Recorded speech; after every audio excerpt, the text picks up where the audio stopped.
구독과 좋아요는 저희 채널의 힘이 됩니다. 매일 아침 근처 커피숍에서 뜨거운 아메리카 한 잔을 들고 유리문을 열고 들어선다. 8평 남짓한 나의 직장이며 내가 숨 쉴 수 있는 나만의 안식처인 약국이다. 34살 홍지호 약사이자 유부녀이다. 오직 나를 반겨주는 진열대 위에 반짝이는 약병들 사이에 마시는 커피 한 잔이 전부이다. 희찬은 한 손에 가꾸은 토스트 한쪽을 들고 무심히 한마디를 건넨다. 오늘도 수고해. 얼굴은 휴대폰 화면에서 들지 않고 기계적인 반응으로 나에게 건네는 말이다. 당신도 출근 잘하고 저녁은 집에서 먹을 거지? 글쎄 봐서 모르겠다. 부부 사이의 대화라고는 하지만 지나가는 행인에게도 할 수 있는 간단한 안부인 것이다. 결혼 6년 차이고 우리에겐 아이가 아직 없다. 갓 결혼했을 때는 누구나 그러하듯이 행복만이 기다리고 있을 줄 알았다. 시댁에서는 귀한 집 고명딸이라고 예뻐하셨고 약사라는 직업 때문인지 손에 물 한 방울 안 묻히도록 귀히 여겨주셨다. 하지만 아이가 없다는 이유 하나로 점점 나의 입지는 좁아지고 지금은 그냥 지갑 취급을 한다. 매달 24일이 되면 정확하게 늦지도 빠르지도 않게 오전 10시면 휴대폰이 울린다. 메시지엔 시어머니 이름만 봐도 손끝이 차갑게 식고 표정이 없어진다. 우리 지우야, 아침은 챙겨 먹고 출근했니? 오전 중에 입금하는 것 알지?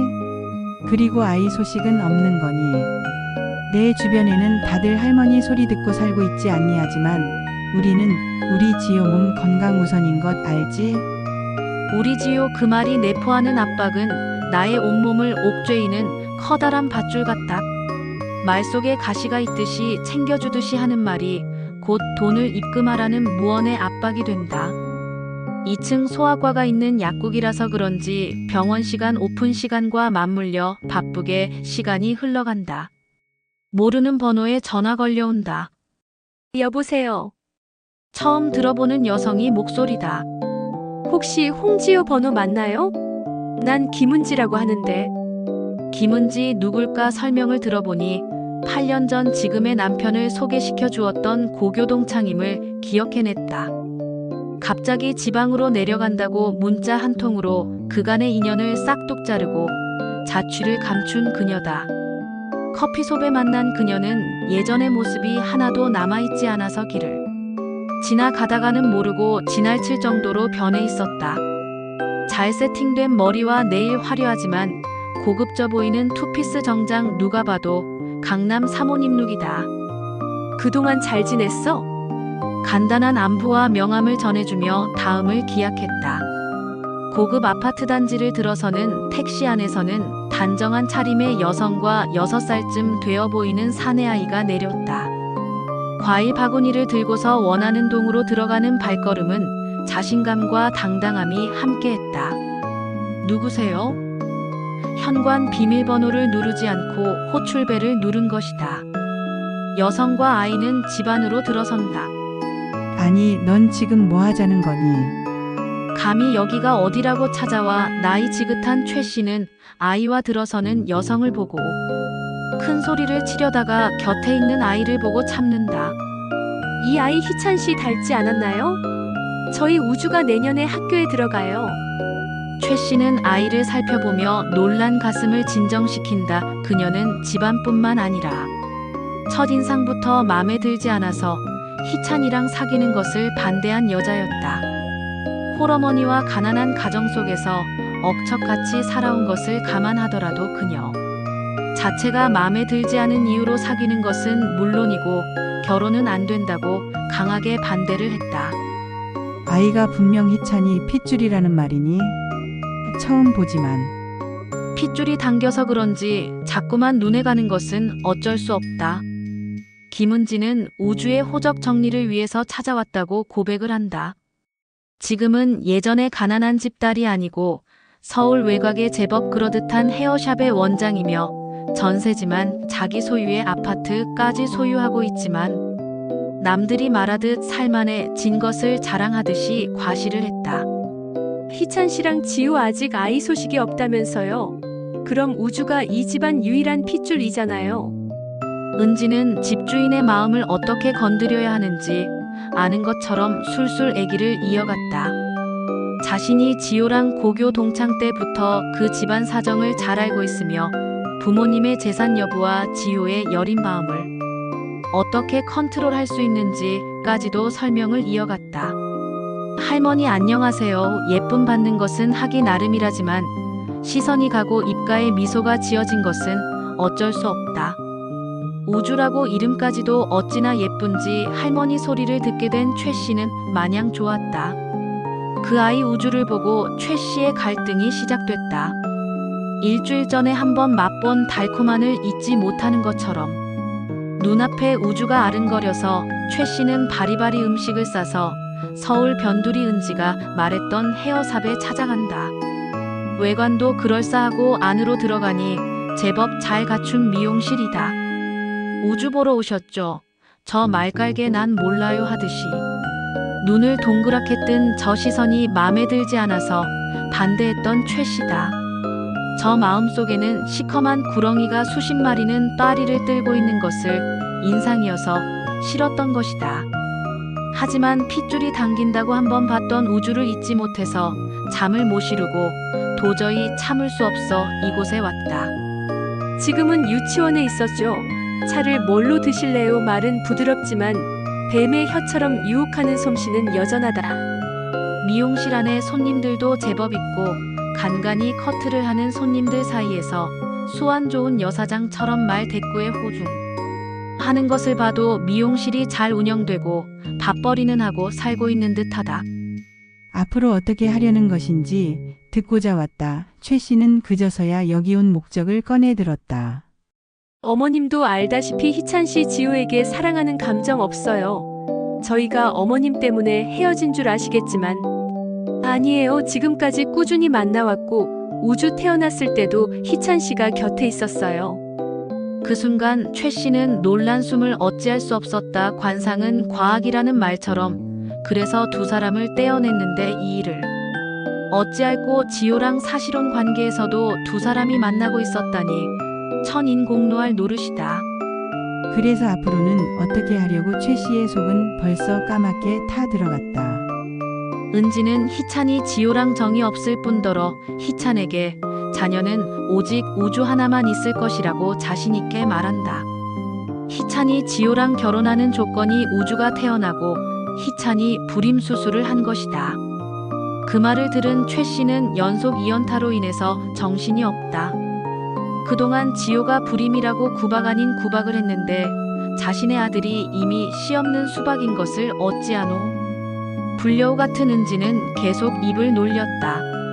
지효랑 끝까지 갈 생각이 없는 희찬은 그래도 10년은 살고 지효의 불임에 이유로 이혼을 하려고 한다고 하지만 내년에 학교에 들어갈 우주를 위해서 이혼을 앞당기자는 말을 하고 있다.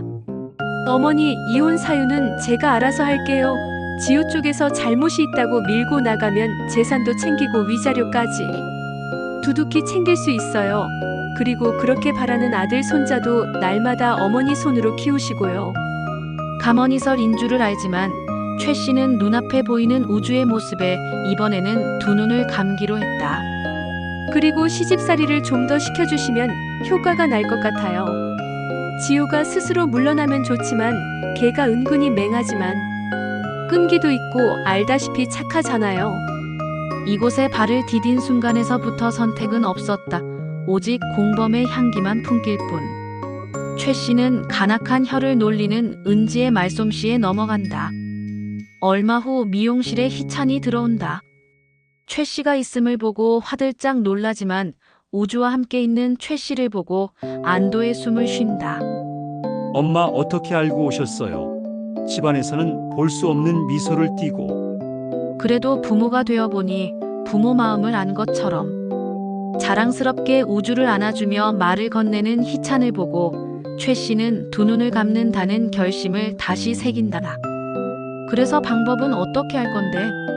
살 썩고 7년을 산 지 아내를 버리는 일에 동참하면서 죄책감이 전혀 없는 희찬의 모습은 인간이 아닌 것 같다. 여기에 손님으로 오는 호스트바에 다니는 얼굴 잘생긴 사람 2명을 섭외할 거야. 그 애들이 하는 일이 여자들 비위 맞춰주는데 전문이거든. 내가 다 생각이 있네요. 그리고 호텔로 데려가면 끝이네요. 어찌 저리 간악한 일에 모해하면서 눈썹 하나 흔들리지 않은지 세 사람 사이에는 암묵적인 침묵이 흐른다. 은지는 화를 낸다. 그렇게까지 하지 않으면 자신들이 유책 배우자이기에 이혼을 당하는 것은 물론이며 가진 것을 다 뺏긴다는 말을 한다. 최 씨와 희찬은 간단히 생각했던 일이 크게 확장됨에 놀라고 거기까지 생각하고 있는 은지의 치밀함에 또 한 번 놀랄 수밖에 없었다. 마지막 쐐기를 박듯이 은지는 우주를 들먹이기 시작했다. 우주에게 당당히 아빠의 성을 물려주고 자신도 희찬과 결혼식을 올림으로 정당하게 호적에 들어가고 싶은 마음을 피력한다. 그래도 지우는 달에 꼬박꼬박 생활비를 주고 여행도 보내주고 있는데 최 씨의 아쉬운 바람이 나오자 은지의 벼락 같은 목소리가 그 뒤를 이어 나온다. 이번에 이혼을 해야 하지요. 그러면 위자료에 지금 살고 있는 아파트까지 우리 몫이 되죠. 지호 부모님은요. 만약에 지호가 불륜으로 이혼을 한다고 하면 그 일을 막기 위해서 거액을 쓸 거예요. 그것이 다 우리 돈이에요. 은지의 설득에 희찬과 최 씨는 고개를 끄덕일 수밖에 없었다. 이렇게 해서 뜻을 이루기 위한 도원결의가 아닌 그들의 시커먼 속을 채우기 위한 세 사람의 모임이 결성된다. 며칠 뒤 은지는 시모를 따로 불러냈다. 어머니, 솔직히 말해보세요. 돈만 붙여주는 며느리 지호가 소중합니까? 아니면 우주가 더 소중합니까? 시모는 찻잔을 내려놓으며 한숨을 쉬었다. 그야 지호도 며느리니까. 은지가 비웃듯 말했다. 지호는 며느리일 뿐이에요. 하지만 우주는 장손이에요. 호적 정리만 하면 이제 우리 집안의 진짜 대를 잇는 겁니다. 시모의 눈빛이 흔들렸다. 은지의 말은 날카로운 칼처럼 파고들었다. 지호 집안 돈. 지금은 필요하니까 붙잡아 두는 거지. 하지만 결국은 손자를 선택해야죠. 시모는 끝내 고개를 끄덕였다. 그 순간 세 사람의 음모는 완성되었다. 며칠 뒤 은지가 지호에게 연락을 한다. 지호야, 나 요즘 너무 힘들어. 내 사정 아는 사람 너뿐이야. 술 한잔 하자. 지호는 의심 없이 은지랑 약속한 모임 장소로 이동한다. 그곳에는 벌써 많은 이들의 웃음소리와 애기소리, 술잔 부딪히는 소리 각각의 사연들이 모인 곳이다. 은지가 있는 곳으로 가자 그곳은 벌써 술판이 벌어져 있다. 은지는 자신이 먼저 와서 기다리고 있는데 샵 단골 손님이라서 합석을 했다고 너스레를 떤다. 고상하게 생긴 남자 둘은 웬만한 연예인 저리 가라 할 정도의 외모를 갖추고 있을 뿐 아니라 화술 역시 뛰어나서 자리에는 웃음이 넘쳐난다. 그런데 왠지 모르게 누군가의 시선이 자꾸만 지호의 감각을 자극했다. 지호야, 오늘은 끝까지 가야 한다. 마셔. 은지의 권함도 있고 이런 자리에 얼마만인지 몰라서 지호는 즐거운 분위기에 한껏 들떴다. 고개를 살짝 돌린 순간 그 집요한 시선의 주인공과 마주쳤다. 죄송합니다.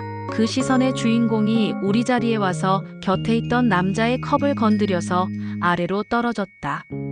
그 순간 남자는 당황을 했고 어수선한 분위기가 연출되었다. 분명 즐겁게 웃고 떠들다가 그 시선의 주인공이 우리 자리에 온 순간 술자리는 마무리가 된다. 지호야, 그만하자. 확 술이 깨네. 그만 가자. 이상하게 자리를 마무리하려던 은지다. 서둘러 자리가 파하고 지호는 자신의 차가 있는 곳으로 이동한다. 술집에서 집요하게 바라보던 시선의 주인공이 따라온다. 잠깐만, 혹시 얘기 좀 나눌 수 있을까? 자신의 명함을 보여주면서 신문사 기자 김민석이라고 소개한다. 알고 보니 그 사람은 같은 학교 2년 선배고 지호를 술집에서 첫눈에 알아봤다는 것이다. 그리고 지금은 자신이 잠입 취재 중인 게 호빠 출신 남자들이 여자들에게 올가미를 씌워서 돈을 챙기는 것에 관하여 취재 중이고 함께했던 남자 2명이 용의자라는 말을 한다. 지호는 분명 은지가 운영하는 헤어샵의 단골인데 그들의 정체를 몰랐을까? 그리고 유난히 그들의 한 사람과 엮여주려는 행동을 한 사실에 놀라워한다. 내가 봤을 때 한 사람이 내 술잔에 약을 타는 것을 목격하고 일부러 잔을 넘어뜨린 거야. 민석 선배의 말에 지호는 놀람을 감출 수 없다. 김은지랑 호빠둘과 어떻게 관계가 되는지 알아봐 주겠다고 한다. 지호는 불안감을 안고 집으로 가지 않고 친정집으로 돌아간다. 늦은 시간 지호가 집에 온 것을 본 아버지는 그동안의 사정을 전해 듣고 날이 밝기만을 기다린다. 며칠 뒤 민석이 약국을 찾아온다. 이건 단순한 일이 아니야. 내가 심부름센터랑 연결해 줄게. 혹시 모르니까 은지와 그 남자들의 관계를 캐보자. 조사는 곧 놀라운 진실을 드러냈다. 은지는 오래전부터 호스트바와 연이 있었고 희찬과는 결혼 전부터 불륜 관계였다. 둘 사이의 아들, 우주. 게다가 지호가 보낸 생활비와 시부모 지원금은 모두 은지와 우주에게 흘러갔다. 지호와 함께 산 집에는 생활비 한 푼 쓰이지 않았다. 아버지랑 민석과 함께 약속을 잡고 만남을 가졌다. 아버지는 억눌렀던 분노를 드러냈다. 결혼하고 2년쯤 됐을 때 희찬이 돈을 빌리러 왔지. 그때 차용증을 받아놨다. 금액은 2억 원이다. 하지만 내가 아이를 못 낳는다고 시집살이 당하는 걸 보고 차마 돈을 달라는 말을 못했다. 지호의 눈물이 흘렀다. 딸을 위해서 침묵할 수밖에 없던 사랑과 희생 위에 결혼 생활이 이어져 왔다는 사실. 법정안은 숨소리조차 무겁게 내려앉아 있었다. 방청석에는 양쪽 집안 사람들과 동네 지인들까지 빼곡히 앉아 있었고 모두의 시선은 피고석에 앉은 세 사람에게 향했다. 희찬은 고개를 떨군 채 손가락으로 넥타이를 괜히 만지작거렸다. 은지는 억지로 눈썹을 치켜 세워 당당한 척했지만 입술이 파르르 떨리고 있었다. 시어머니는 부채를 손에 쥔 채 가만히 붙였지만 싸늘한 시선이 쏟아지자 고개를 들지 못했다. 판사가 서류를 정리하다 고개를 들었다. 피고 최희찬, 김은지, 그리고 최은옥. 세 사람은 장기간에 걸쳐 원고 홍지호를 기망하고 재산을 편취하며 혼인 생활을 파탄에 이르게 한 혐의가 인정됩니다. 순간 방청석에서 숨죽인 웅성거림이 일었다. 은지는 벌떡 일어나 소리쳤다. 저는 억울합니다. 저는 그저 아이 아빠와 함께 살고 싶었을 뿐이에요. 그러나 판사의 목소리는 단호했다. 피고는 아이를 앞세워 원고를 불륜녀로 몰아가려 했습니다. 제출된 증거 차용증, 심부름센터 보고서, 녹취록 모두 이를 뒷받침합니다. 희찬은 두 손으로 얼굴을 감싸 쥐었다. 방청석 어딘가에서 누군가 고개를 절레절레 흔드는 모습이 스쳤다. 시어머니가 떨리는 목소리로 중얼거렸다. 다 지호 때문이야. 하지만 그 순간 판사의 선언이 모든 소리를 덮었다. 피고 최희찬은 재산분할 청구권을 상실합니다. 피고 김은지와 최은옥 역시 원고에게 손해배상금을 지급해야 합니다. 위자료 청구는 전부 원고 홍지호에게 유리하게 판결합니다. 나는 의자 끝을 움켜쥔 손끝이 떨리는 것을 느꼈다. 수년간 눌러왔던 분노와 억울함이 눈물로 치밀어 올랐지만 오늘만큼은 울지 않기로 했다. 법정을 나오는 순간 방청석 한쪽에서 들려왔다. 저 정도면 통쾌하다. 드디어 정의가 살아있네. 나는 천천히 숨을 고르고 차갑게 한마디 내뱉었다. 이제야 끝이 났다.